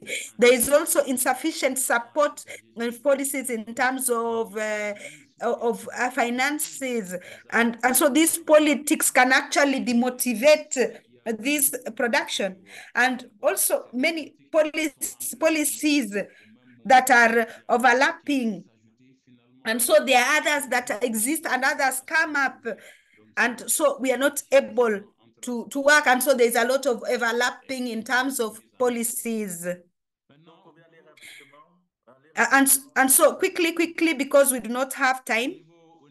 So for the third question, we have two things that was talked about, that is undertaking advocacy to create markets, because we have a problem of market, so that markets can be created according to the context. We also have organic products, also undertake actions for information and sensitization on consumers on the quality of our products, so that we can create commercial relations with the producers. And so those are the two elements that we got. For the fourth question on AfCFTA, we talked about informing and sensitizing agricultural actors on AfCFTA. Up to date, it is actually at the policy level, but it has not been implemented on the grassroots. And so for the farmer organizations should actually inform and sensitize agricultural actors on this. And so that is what the group did. Thank you very much. So thank you very much, Lamine. And thank you also all the people who have worked on this, for having taken time to go and discuss. And so we are going to now give the floor to Dedi, who is going to do a summary of all the presentations, or what we have, or everything that we have discussed. And so if you are ready, you can now take the floor. Thank you. Let me share my screen. Can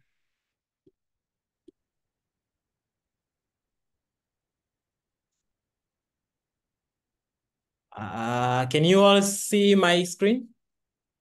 Yes. Yes, so I'm going to share. Yes. Thank you. So I'm going to share with you the summary of what we have discussed for the past 2 hours on the commercialization of agriculture in Africa. So I'm going to use just less than 10 minutes so that we can finish it on time. So the questions was around 4 sections. The first section was on agricultural economic potential. What is the agricultural economic potential in your area? And the second section was on bottlenecks or constraints that hinder commercialization in Africa. And the third one was on roles of farmers' organization on increasing commercialization. And the last one was the role of farmers' organization in enhancing compliance with African Continental Free Trade Area Agreement. So I've just put the summary because we didn't have time. So if you will not see the point, maybe because of the network issues, I didn't hear you clearly, but I've tried to put as many points as I can. So on the first section, what is the potential or the agricultural economic potential in different areas in Africa? So the points that was raised so many times was that Africa, we have abundant of land, and this is a fertile land which has not yet been cultivated. And of course, we have good climatic conditions in many parts. Of course, we are faced with the problem of climate change, but in many places in Africa, we have a good climate condition. And the third one was untapped water resources. We have a lot of water resources that are, and those water are not used yet. As I mentioned earlier during the overview session, that irrigation, we have utilized only 60% of all the water that is available in Africa. And of course, the other potential is that the diversity in terms of value chains. In Africa, we are rich in terms of value chains. We can grow grains, we can grow rice, we can we have the livestock, we have fisheries. So we have different value chains that we can deal with. The other one was low labor cost, that we have youth, we have large population, that and the cost, if you compare the cost of production here in Africa compared to the other continents, like in Europe, in America, here the costs are much cheaper. And the other point that you have mentioned is that value addition, that we have the opportunity to do the value addition. And the other point was on market, that we have huge market here in terms of internally and foreign markets. We can sell among ourselves. Like here in Tanzania, we can sell to Kenya, we can sell to Rwanda, we can sell to South Africa, we can sell to Namibia, wherever. So we have huge potential in terms of market. And in terms of bottlenecks, what were the bottlenecks that hinders commercialization in Africa? You have mentioned the issue of climate change. Almost all the groups have mentioned it, that you can't talk about commercialization without talking about climate change, because what we need to commercialize, first we need to produce. And production is largely affected by these issues of climate change. And the second point was on knowledge gaps. We have the knowledge gaps in terms of productions, in terms of value additions. And the other one was access to technology. Now we have different technologies that are being promoted, but Africa, it seems like we are lagging behind. So we have the problem with access to technology, and not only to farmers, but even for those people who are dealing with the value addition, those people who are dealing with market. Still, we have the problem with technology. And the fourth one was financial constraints. I think all the groups have mentioned it. We are faced with the problem of financing. You can't commercialize without finance, without being good in terms of finance. Yes. And the other one was access to market information. Almost all the groups have mentioned it too, that we have the problem of market information, like even neighboring countries don't share those market information. People in Kenya, they don't know what is going on in Uganda. People in Burundi, they don't know what is going on in Rwanda. So we have those problem of access to information. We have the problem to access to market. We don't have supportive infrastructure, those irrigation infrastructure, marketing infrastructures, transport infrastructure, communication infrastructure. Still, we don't have those good infrastructure. And the last one here, it was on lack of good investment policies. Our policies at the national level, at the continent level, they are not good. They are not attractive. So us as farm organization, we have the role to play here. So the third session was on what were the roles of farm organization in terms of increasing commercialization, in terms of boosting commercialization in Africa. So the first point was all around, like we need to do the capacity building. so that we can train our farmers, we can train our value addition stakeholders. And of course, we need to design supporting programs, the programs that will support farmers and other agricultural stakeholders to move to commercialization. And the third one was enhancing investment in agriculture. We need to mobilize, we need to promote investment in agriculture, in this agribusiness and agricultural sector. And the other one was strengthening the value chains. We are dealing with different value chains. Us as farm organization, one of the key roles that you have mentioned here that we need to know what value chains are we going to deal with. If you are going to deal with the livestock, you're going to deal with fisheries, you're going to deal with crops, and you need to strengthen those value chains, not only at the production level, but throughout the value chains. So you have to deal with input suppliers, you have to strengthen the production, you have to strengthen the marketing, you have to strengthen the infrastructure, all those supporting elements in the value chains. And the other one was supporting in terms of linkages. You need to link different stakeholders along the value chains. And the other one, which was mentioned in all groups, we need to advocate. We need to do the work of lobbying and advocacy on key policy issues. Yes, and the last section was around law. What is the key role? What role that the farm organization have to play in order to enhance compliance with African Continental Free Trade Area Agreement? And here we have the different points. The points such as to have annual meetings and a trade fair. Yes, we need to have those in order to make sure that all of us are on it together. Yes, and the second one was around capacity building. We need to build. We need to capacity building our constituents, our members, those agricultural stakeholders in terms of value additions, in terms of what are the standards and how can they meet them so that this trade can be done in win-win situation. And of course, we need to make sure to have reliable data and information and to disseminate those data and information. Yes. And the other one was to have sensitization campaigns like the African Continental Free Trade Area Agreement and other agreement or other programs. They are, but they are not at the lower level. They are just like at the higher level, at the AU level, at the regional level. But with us as farm organization, we need to sensitize and cascade all those programs and information to the lower level.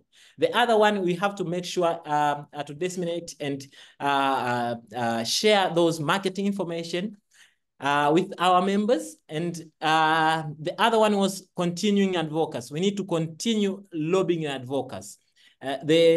This program, it has a lot of good things, but also it has some challenges, some weakness. Us as farm organization, we have a lot to play here to continue lobbying and advocacy to the area that we see that they are not good yet. And other one was around to offer certification of those, to see how certification of goods and services can be conducted or done by farm organization in order to help not only those off-takers, but even the smallholder farmers.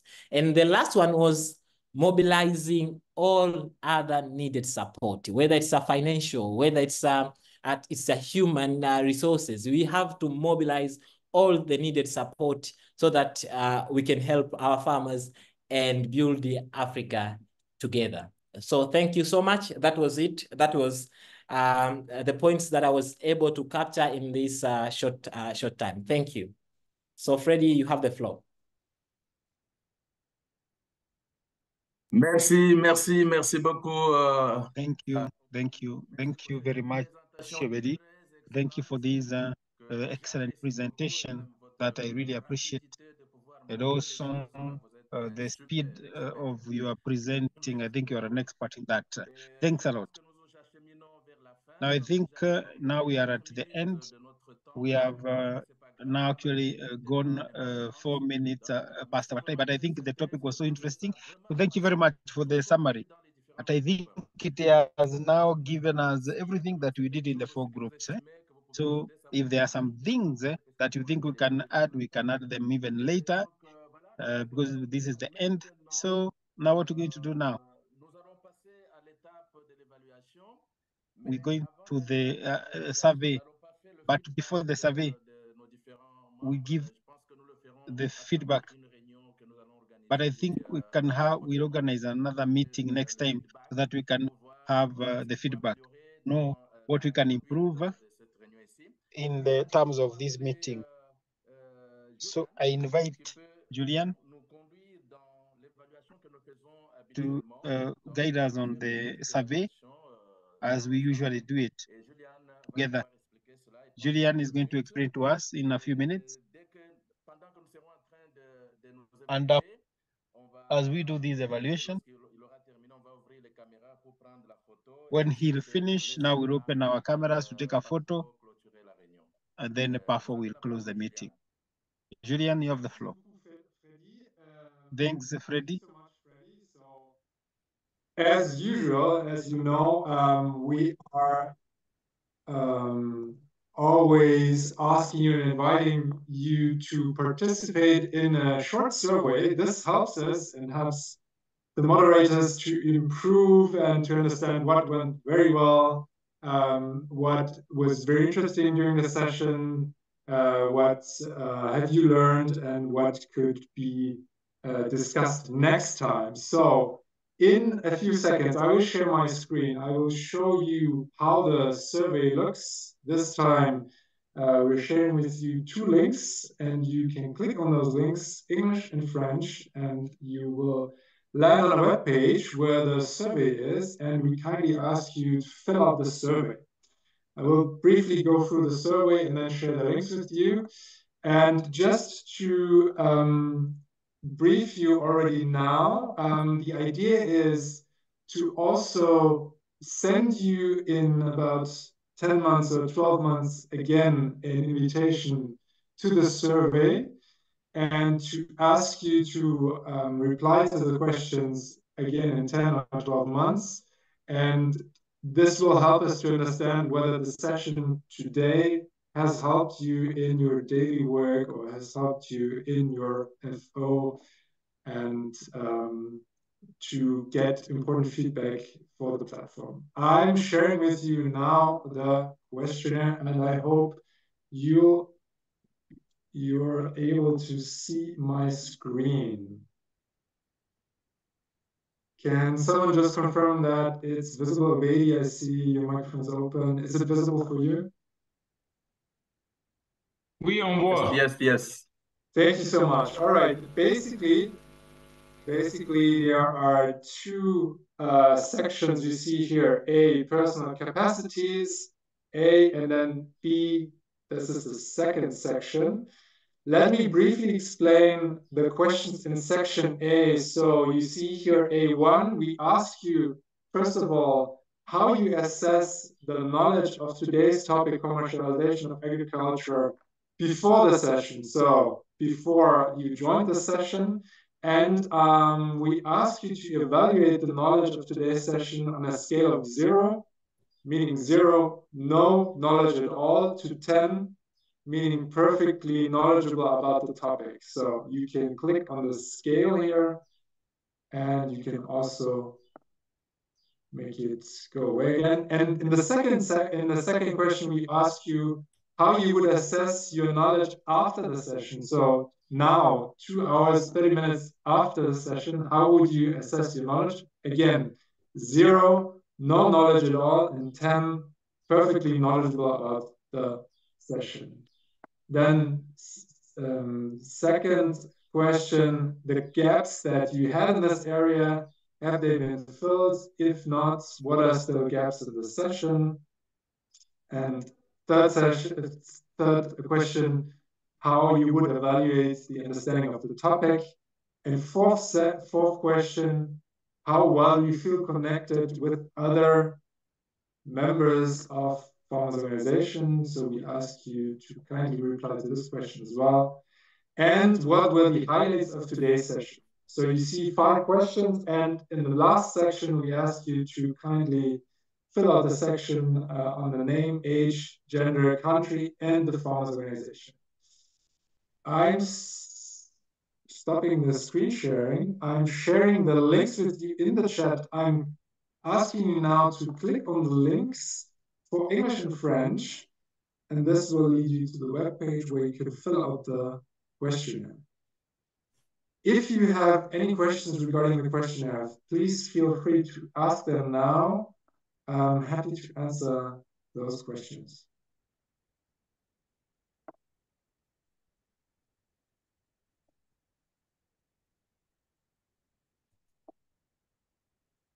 Apparently, there are no questions. Does it work for you all? Can you click on the link? Can you see the questionnaire on the web page? If you could just confirm that someone, or maybe you opened it already.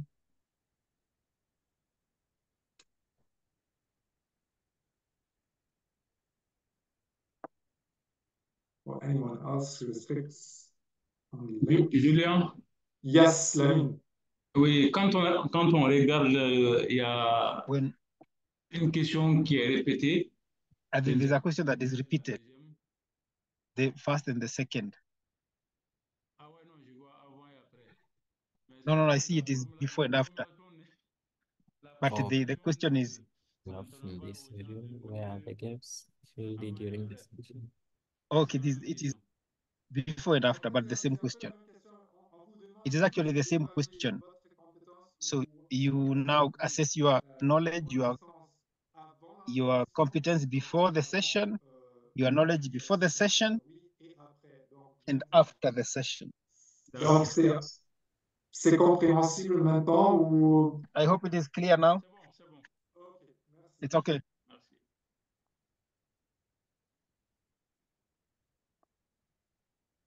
D'autres questions? Other questions?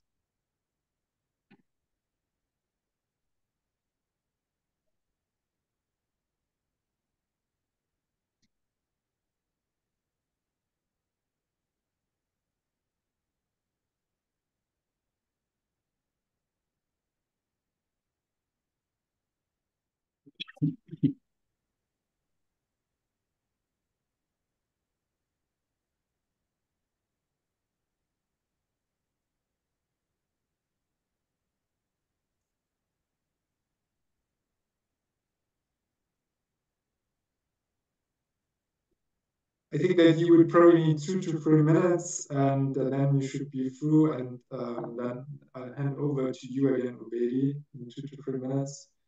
If you have any questions, please don't hesitate to ask me. Otherwise, I'll hand over to Ubedi again. Thank you so much for participating in the survey. This really helps us to improve and to better understand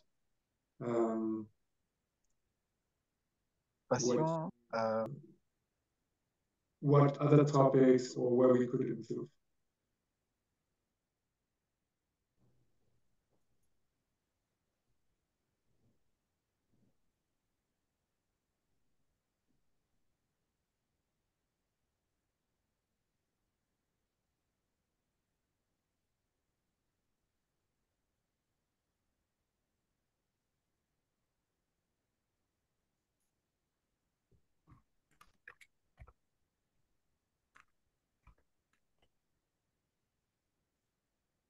Ok, merci beaucoup, Juliane, pour ce questionnaire d'évaluation. Je pense que pendant Thank you, Julian, for this assessment. I think we are filling the questionnaire. We can also take the photo. Nous pouvons demander à chacun d'ouvrir sa caméra. So we ask everyone to open their camera. Chacun ouvre sa caméra. Ok. Judith, can you open your camera?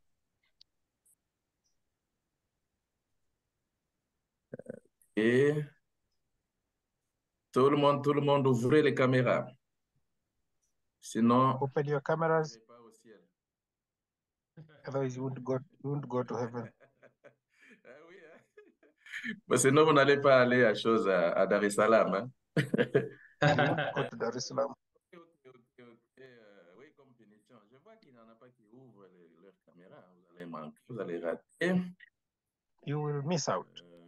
Gunsham, Masingo, Rebecca, Judith, Munir, Bensana, Teko, Momokeana. Please open your cameras, please.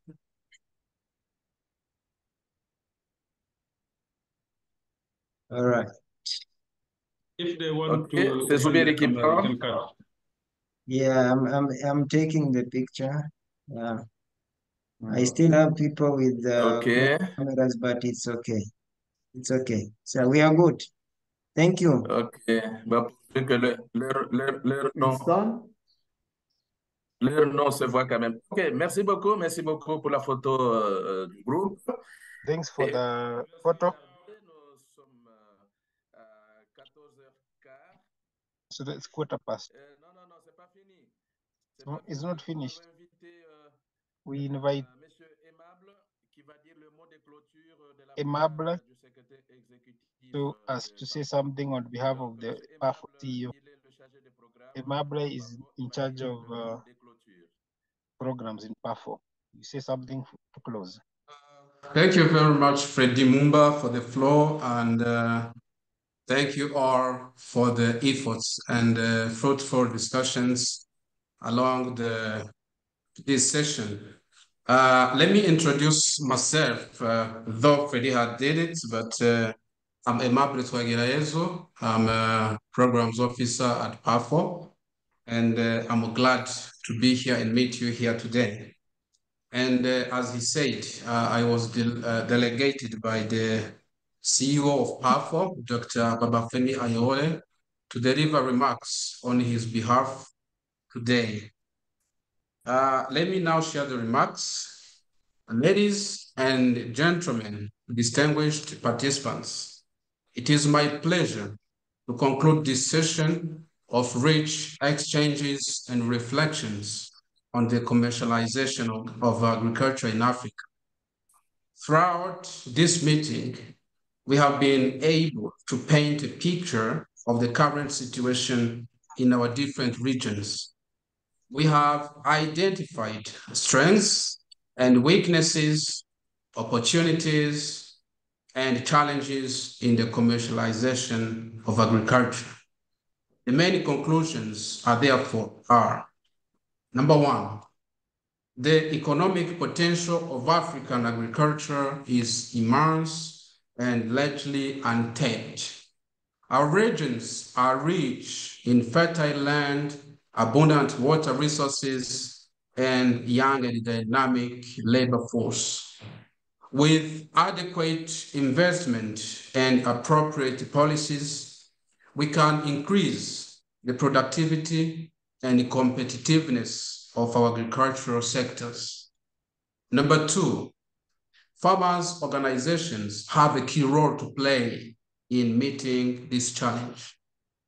As the interface between producers and markets, farmer organizations need to be strengthened to be better structure value chains, facilitate access to inputs and services, forge win-win partnerships with other economic actors to mobilize their resources and support for commercialization.